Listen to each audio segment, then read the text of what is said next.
സ്നേഹം ഞാൻ രുചിച്ചറിഞ്ഞു, നിന്ദാനം ഞാൻ അനുഭവിച്ചു. നിൻ സ്നേഹം ഞാൻ രുചിച്ചറിഞ്ഞു.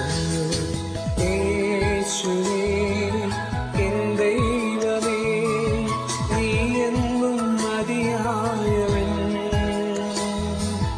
യേശുവേ എൻ ദൈവമേ, നീ എന്നും മതിയായവൻ.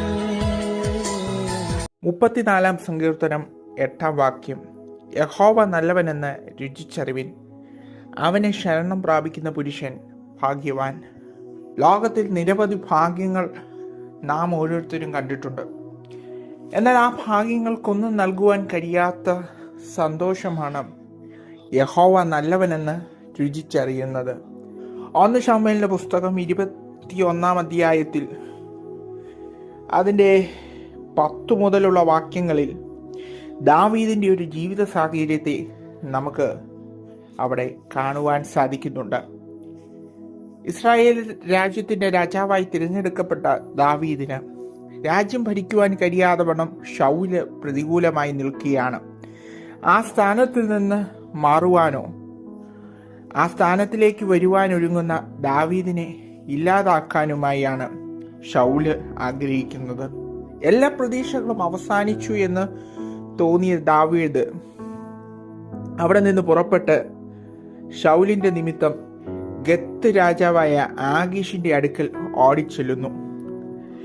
ആഗീഷിന്റെ ഭൃത്യന്മാർ ദാവീദല്ലയോ എന്ന് ചോദിക്കുന്ന ചോദ്യമുണ്ട്.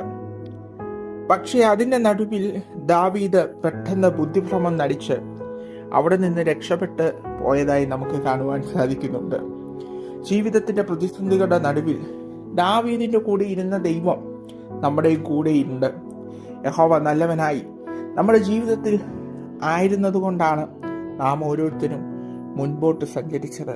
ജീവിതത്തിന്റെ പ്രതിസന്ധികളിൽ തളർന്നു ക്ഷീണിച്ച് ഇനി ആരും സഹായിക്കുവാനില്ല എന്ന് പറഞ്ഞുകൊണ്ട് വിഷമിക്കുന്ന ആരെങ്കിലും ഈ ശബ്ദം കേൾക്കുന്നുണ്ടെങ്കിൽ, നിങ്ങളെ കൈവിടാത്ത ദൈവത്തിന്റെ നല്ല സ്നേഹം നിങ്ങളോട് കൂടെയുണ്ട്. ആ സ്നേഹം രുചിച്ചറിയുക.